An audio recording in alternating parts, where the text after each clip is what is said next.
nyo guys, ayan, nakikita natin na may magandang paparating sa inyo. Yung iba sa inyo guys, parang merong pumipigil sa swerte nyo. Parang merong parang nagwi-wish, parang merong naiinggit sa swerte natin na tamasa nyo. Tapos parang etong person na to, parang nagsisend siya ng hindi magandang intention towards yung mga palipadhangan, ganyan. So you have to protect yourself. Feeling ko naiinggit itong person na to dahil sa tagumpay na tinatamasa mo sa buhay. Dahil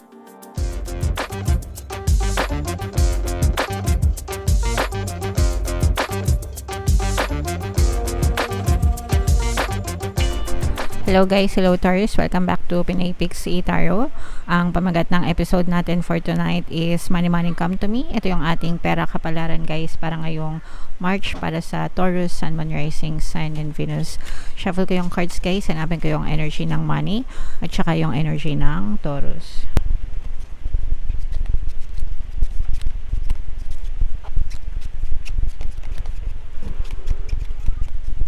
So, ito yung pera energy, mga kapixie, or money energy. Ngayon naman hanapin natin yung energy ng Taurus.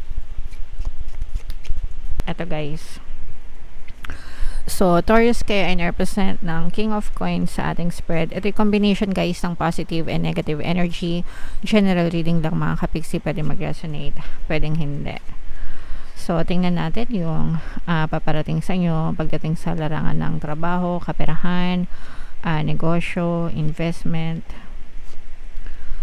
So, kuha pa tayo ng cards guys kasi konti lang yung natira. Meron ditong presence ng fire sign, Aries, Leo, Sagittarius for some of you. Yung iba sa inyo guys, parang feeling ko meron kayong investment na pinasok. Pero itong pinasok nyong investment guys, no, parang magdadala ito ng parang magkakaroon kayo ng tawag dito, return of investment guys.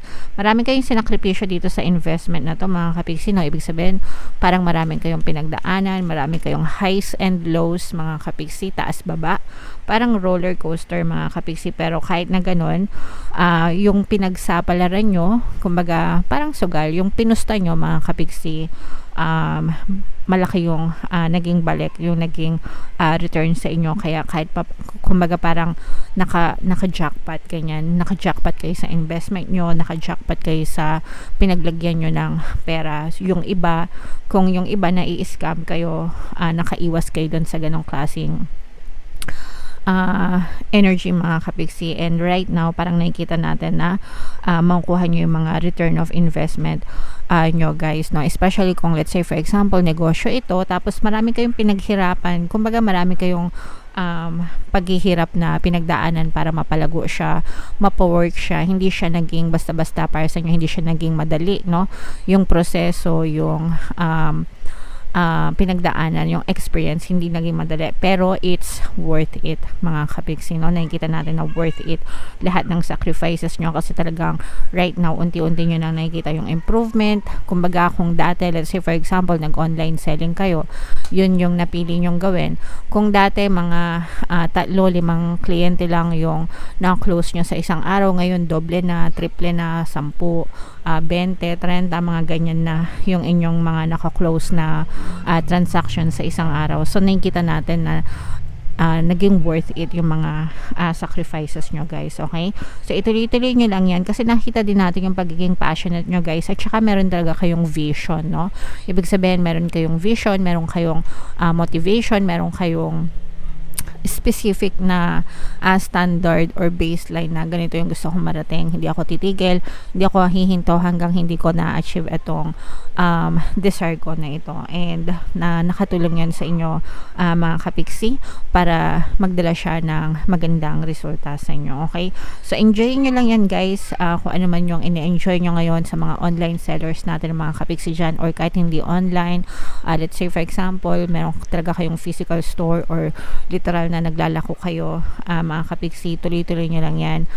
Sa simula, parang feeling nyo wala kayong makitang resulta, pero pag naging consistent kayo guys, talaga nag-effort kayo, makita kayo ng mga desired results nyo. And of course guys, sabayan nyo ng pagkakaroon ng positibong mental diet, kasi malayo pa yung pwedeng marating nito sa inyo mga kapiksi. May mga good news din no, na paparating dito sa mga kapiksi natin na nag-aantay naman ng mga news, ng mga update, ganyan.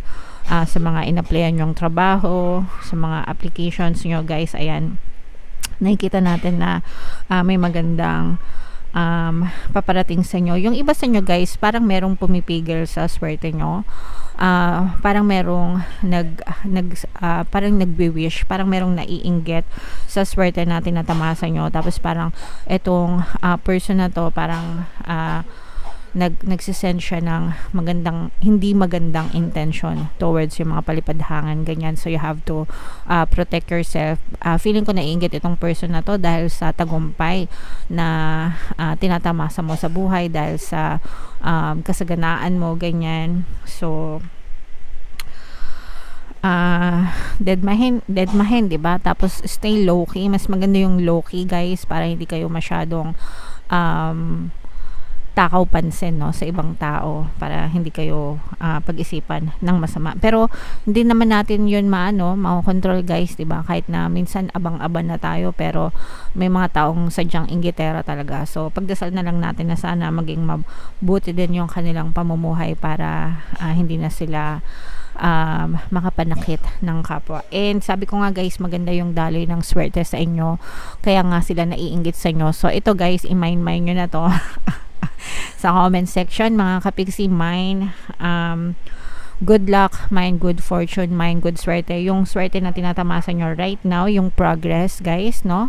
Magtutuloy-tuloy yung magandang daloy ng swerte sa inyo ngayong buwan ng Marso. So basta tuloy-tuloy lang din kayo sa pagkilos, wag kayo maging complacent, wag tatamad-tamad mga kapiksi, no? It's okay na ma-achieve nyo yung goals nyo, and then kapag na-achieve nyo, mag-aspire ulit kayo ng mas mataas pang goal or whatever, para tuloy-tuloy din yung progreso sa buhay nyo mga kapiksi. Alright?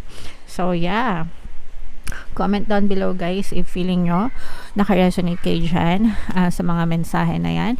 Tingnan natin, ito naman yung mga money manifesting techniques natin guys. So shuffle natin to. Habang sinashuffle natin to guys, panoorin nyo muna yung video natin regarding sa ating paano mag-manifest ng abundance video course.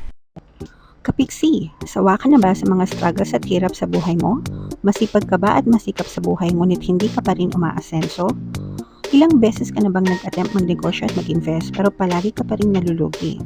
Sa pagkakataon na ito ay maaaring may subconscious beliefs ka na nagiging balakid sa iyong pag-unlad at pagyaman. Introducing, paano mag-manifest ng abundance video course. Dito ay matututunan mong ma-overcome ang mga balakid mo para tuluyan ka ng umunlad, umasenso, sumagana, maging matagumpay, successful at maswerte sa iyong kabuhayan, pera, trabaho, negosyo, salapi at kaperahan ng bonggang-bongga. Dali, mag-send na ng email sa pinoypixitaro@gmail.com at simulan na ang iyong pagyaman ngayon. Alright, so sabay-sabay tayong magpayaman ngayong 2024 mga kapiksi. Mag-avail na kayo ng course guys, kasi sobrang ganda talaga niyan. And good news mga kapiksi, dahil ngayong February until February 29 no, magbibigay tayo ng 200 pesos na discount sa lahat na mag-avail ng course guys. Kaya mag-avail na kayo, sayang yung discount guys, tsaka sobrang ganda talaga ng course na yan. And meron din tayong email coaching, manifest your desires using the law of attraction. If meron kayo mga specific na gusto nyong i-manifest guys, pwedeng love and relationship, pwedeng money or career mga kapiksi, pwede kayo magpabook ng email coaching session with me. Mag-send lang kayo guys ng email sa pinoypixitaro@gmail.com. So ito yung money manifesting technique para sa inyo. So nakuha natin money guys, close up ko lang yan. Leave a bank note, either a real one or a photocopied one, in front of a mirror so you can see its reflection. more money will begin to flow toward you as a consequence. So, money, mga kapiksi, no, dun sa mga Pinoy, no, uso yung, actually, kahit hindi sa Pinoy, may mga salamin sa bahay, di ba? May mga salamin tayo sa bahay. So, pwede kayong maglagay doon ng pera, magdikit ng pera sa mga salamin sa bahay nyo, basta reflective surface, mga kapiksi, no? And pwedeng totoong pera, pwedeng fake money, mga kapiksi. And as a consequence, kasi 'di ba reflective yung salamin, ibig sabihin nagre-reflect siya, dumodoble. So as a consequence, mga kapiksi, more money will come towards you, no, kapag ginawa nyo yan. Kasi 'di ba dun sa mga bahay, usually sa mga Pinoy Pinoy na bahay, 'di ba, yung mga nakalagay sa salamin, mga bill ng Meralco, bill ng mga utilities, ng tubig, ng internet, ganyan, para hindi makalimutan yung bayad, yung due date. So as a consequence, kapag ganun yung ginawa nyo, more claims on your money yung inyong ma-experience. Pero imbis na mga utility bills yung idikit nyo, peso bills, no, o kaya dollar bills, kung ano mang currency sa bansa nyo ngayon right now, mga kapiksi, no, para more money will flow toward you as a consequence. But it's your belief, no, yung paniniwala nyo yung magpapagana dun sa technique na yon. So if naniniwala kayo, then of course, as a consequence, more money talaga yung dadating sa inyo. So dikitan nyo, guys, ng scotch tape para hindi siya matanggal or hindi siya liparin, okay? Kahit magkano, 100, 20, 50, yung mga 20 ngayon kasi coins na lang, no? Mas maganda yung peso, yung bills na papel, para nadidikit talaga. Tapos sabihin nyo sa mga anak nyo, wag dukutin. Pag sabihin nyo mga anak nyo, wag dukutin, baka mamaya lagay kayo ng lagay tapos dinudukot pala ng anak nyo. Alright? Okay, so let me know if ginagawa nyo yan, and let me know if it works for you guys. Alright? So yan ang ating money kapalaran para sa inyo, Taurus, ngayong March. Ito yung ating mga pampaswerte subliminal, mga kapiksi. Pakinggan nyo para talagang umasenso pa kayo at talo kayong swertihin. And ito naman yung ating success stories ng paano mag-manifest ng abundance video course. Click here to subscribe, guys, and click here to join our membership program. Thank you for liking, sharing, and subscribing. See you again next time. I love you all, guys. Have a nice day. Bye-bye.